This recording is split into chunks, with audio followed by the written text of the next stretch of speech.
Talking with the experts.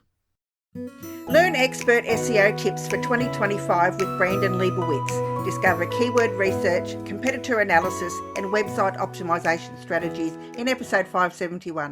Well, you want to try to find keywords that are good for SEO are going to be hashtags for social media. So the hashtag is where you put the pound sign in front of a word and it becomes a keyword per se. So you want to try to find good keywords that you want to use as hashtags and incorporate those into your content. Make sure your images or videos have file names that are descriptive before you upload them to social media. Really, really important. And just making sure, depending on what platform you're on, if you can write a title like YouTube, making a good title for your video. But every platform is different. It's just trying to figure out how to best optimize for the space that you're given and trying to look at your competition and seeing what they're doing, what type of keywords, imagery, videos, what type of content are they posting, and trying to replicate that and trying to sprinkle in those keywords to try to maximize the reach of that content. Talking with the experts. Welcome to Talking with the Experts. This is where we discuss great ideas to take your business to the next level. How do we know these ideas work? Well, it's because we're talking with business owners who are using these ideas. Business owners who have years of experience and expertise. All things business by business owners for business owners. And now, here is your host, Rose Davidson. Hello, welcome to Talking with the Experts. I'm your host, Rose Davidson from rosedavidson.com.au. Talking with the Experts is all about business by business owners for business owners. You can find it on all podcasting streaming platforms and on YouTube. And today my guest is Brandon Leibowitz. And Brandon is going to be discussing with us all things SEO. Now, we know with the advent of AI and all those things, sometimes our SEO needs a bit of a tweak. So Brandon's going to discuss with us how we can optimize our websites and how strategies that we can use, how to use research keywords and techniques for competitor analysis. Brandon, welcome to the podcast. It's a pleasure to meet you. Thank you for having me on today. Now, Brandon runs and operates SEO Optimizers and has done so since 2007. They are a digital marketing company that focus on helping small and medium-sized businesses get more online traffic, which in turn converts into clients, sales, and leads. Brandon, tell me a little bit about why SEO is so important. You know, a lot of people don't think in this day and age with AI and stuff that SEO is important, but, you know, in my mind, it still is. So SEO is ranking websites on search engines, and it doesn't matter where you search. If you're searching on Google, Bing, Facebook, Twitter, Yelp, TripAdvisor, ChatGPT, anywhere where you're searching, Amazon, there's ways to optimize and try to make you rank higher without spending money on paid ads, which is ultimate goal, is trying to make sure that you show up in those free searches on whatever platform you're searching on. It doesn't have to be Google. It could be anywhere that you're able to search. There are ways to optimize and make sure that you rank higher. And AI is ChatGPT is a big one. ChatGPT is owned by OpenAI, which is really Bing. So it's just Bing putting the search results in a new format for people to read. But you still have to optimize if you want to show up in AI or Google or Amazon or whatever platform that you're trying to rank for. So why is SEO so important for website conversion? Well, SEO is going to get you free traffic. SEO doesn't lead to conversions, but it leads to targeted traffic. And once people get to your website, then you got to make sure you optimize your website for those conversions, which is called conversion rate optimization. But SEO is really trying to make sure that when people search wherever they're searching, that you show up and you capture that targeted traffic. And then once they get to your website, then you got to work on how to make sure that every visitor then converts into a sale or a lead or phone call or whatever that conversion goal is that you're trying to focus on. So I guess, people put in, keywords into their website and, in the back end of their page and all that, how do you use SEO? How do you find those, focus keywords that is so important when building the back end of your page? I try to look at my competition first and start from there. So I'll go into Google, search for my keywords, see who ranks on that first page of Google, and look at that blue clickable link, which is called the SEO title tag. That's where everybody is putting their keywords. And I could quickly look at my competition and see what keywords are they using and write them down. And what I want to do is make a big list of keywords and then use tools like the Google Keyword Planner to figure out how many people actually search for that keyword every single month.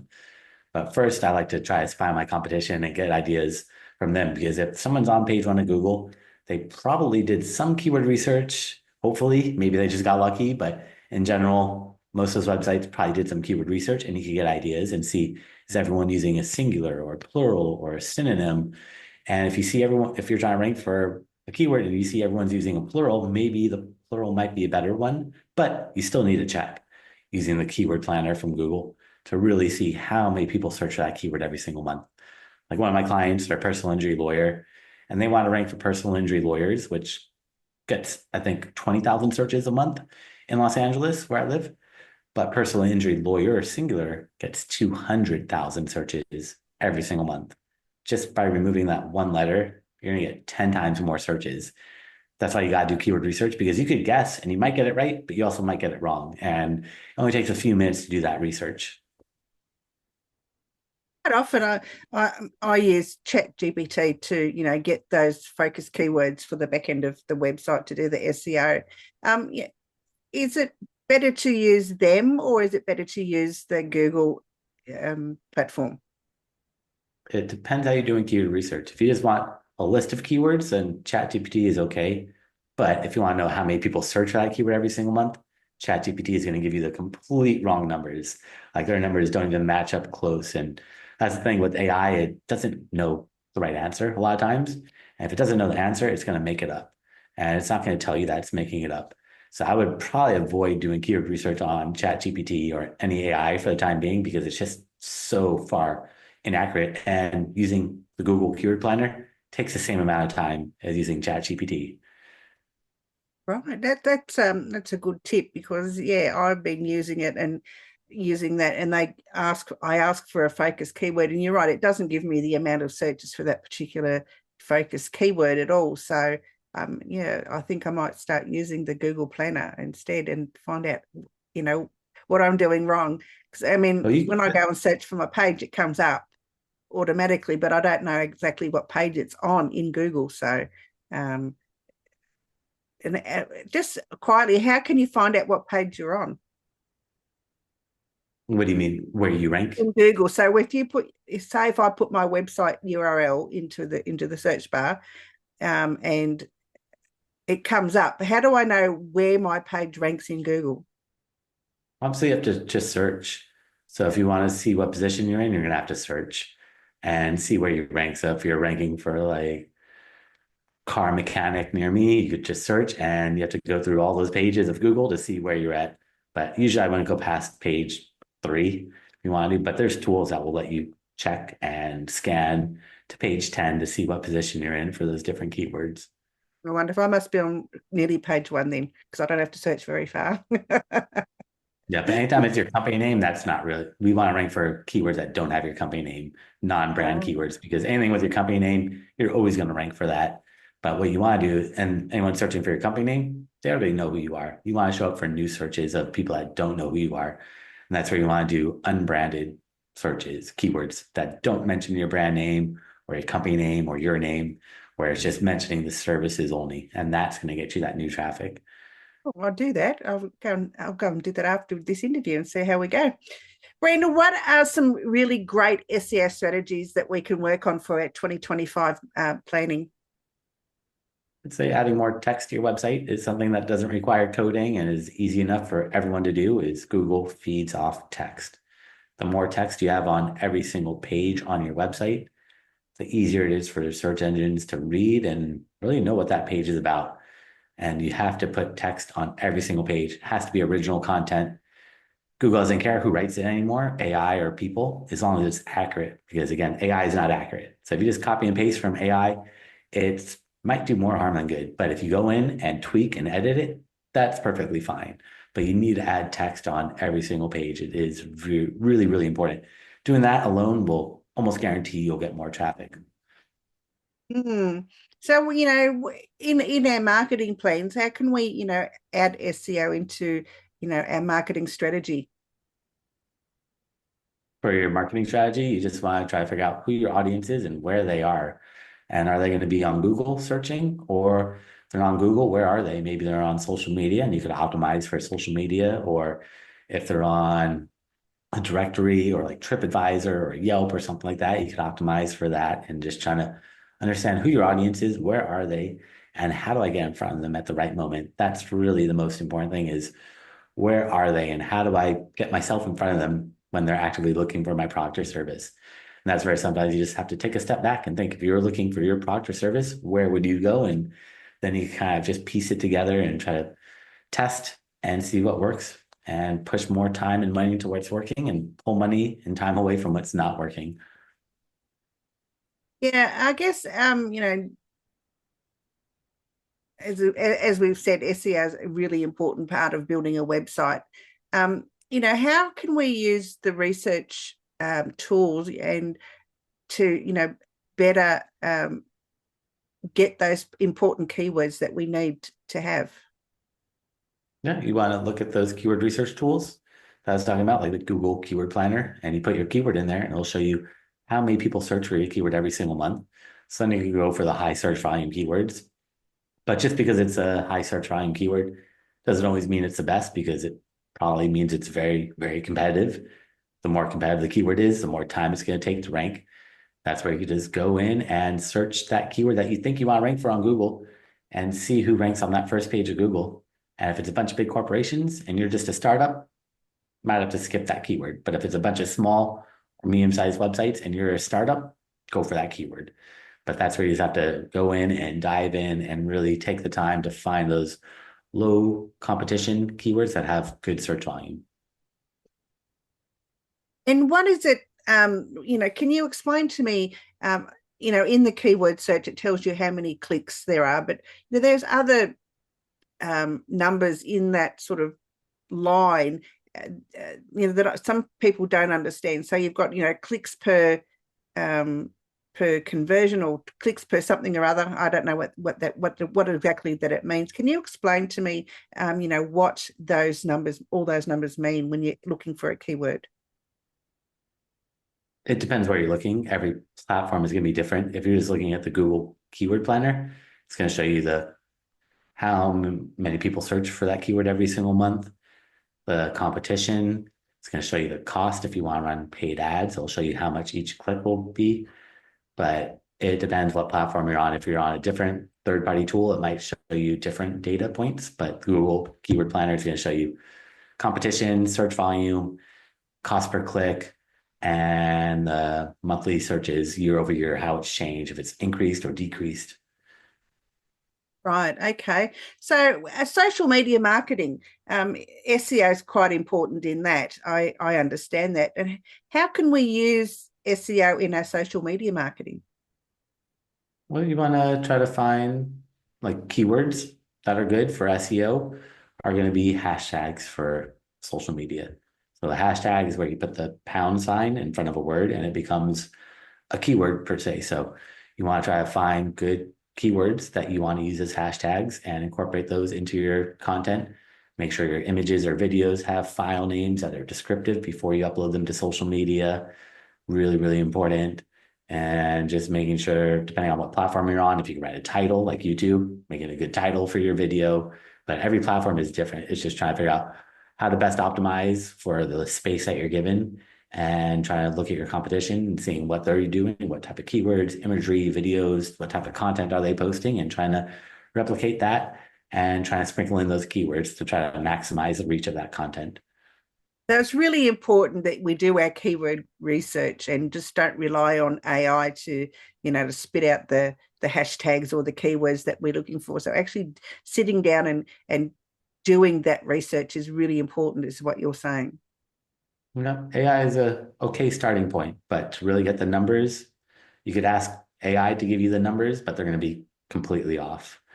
So that's where it's okay to get some keyword ideas, but if you want to know the data points and numbers, you got to use a real tool like the keyword planner. Yeah.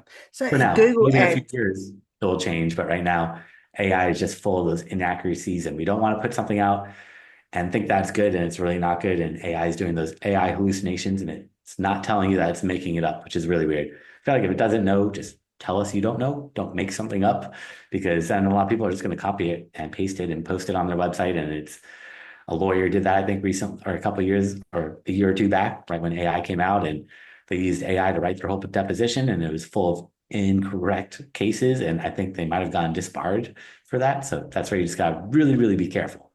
Yeah, absolutely. No, that's great advice. Now, Google Ads. Now, I know I don't like Google Ads, one, because they're expensive, but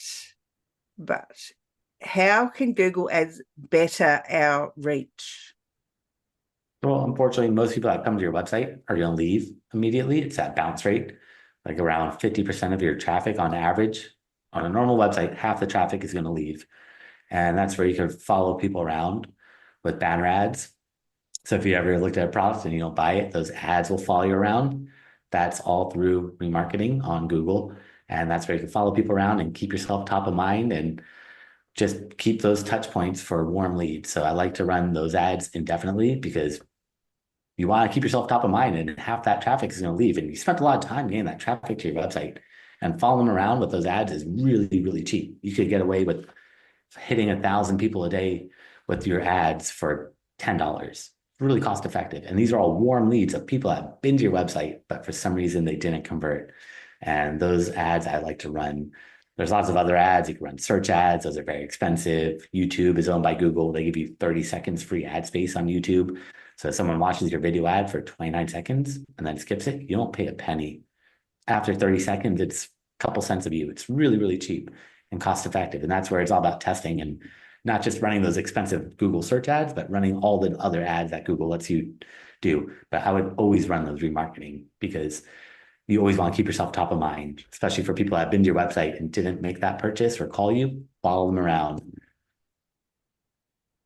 Great advice. But, is it advisable to get someone to do set up the ads for you, or is it wise to do it yourself? It just depends on your time and your learning capabilities. It took me years to learn Google Ads, and you can do it yourself pretty quickly with Google or with YouTube. I put a lot of classes out that teach people how to do it, but then you have to spend the time, and then you have to go in the ads almost every single day to see what's working and what's not working, and stop the bleeding on wasted clicks, because every click is costing you money. And that means every day you need to be going in and say, stop showing me for these keywords or this audience, like maybe males 20 to 25, they're clicking, but they're not converting, cut them out. Females 30 to 35, they're clicking, they're converting, push more money into that. But you have to constantly be going in there and tweaking those ads. It becomes almost like a part-time job, because you're going to go in there almost every single day. If you're not going in there on a daily basis, you're just wasting money on clicks that are not converting. And that's what Google and all these platforms want you to do, is set an ad up and forget it. You should never do that. You have to go in there and constantly test. Yeah, so I guess it's advisable to have a marketing company like yourself go in and do that, because you've got the resources to spend the time to make sure that we're getting the ads right.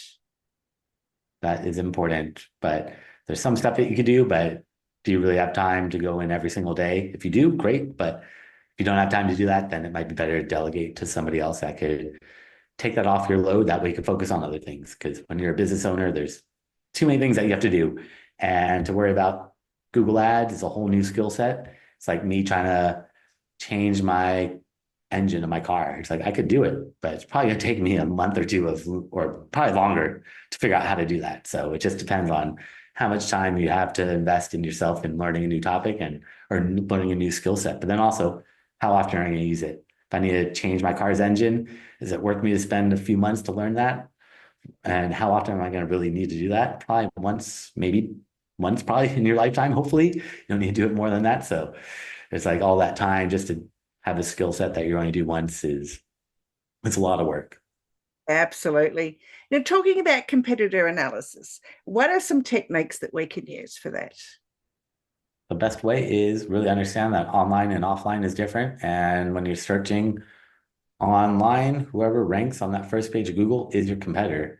If you're selling dog food and Amazon ranks, that technically is your competitor, even though they sell everything. Whoever ranks on that first page of Google, that's your competition, and that's who you want to analyze. So always think of online and offline different.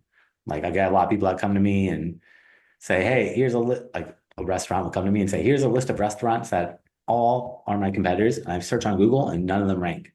But I see like, well, in America, Yelp is really big, or TripAdvisor, or OpenTable, or something like that, where it's a listing of restaurants ranks, and it's not really a restaurant, but they rank on Google. So technically, that is your competition, and that's who we want to analyze their keywords, their backlinks, and their entire SEO strategy to see what are they doing and how can we do a better job of it. Like a lot of work though, Brendan. As you say, business owners are busy. They don't have the time to do all this stuff. So again, getting a digital marketing company or agency is probably your best advice. It's took me a while to realize that delegating is the best thing, because I always wanted to hold on to everything, but you got to delegate some things that just don't have time to do, like accounting.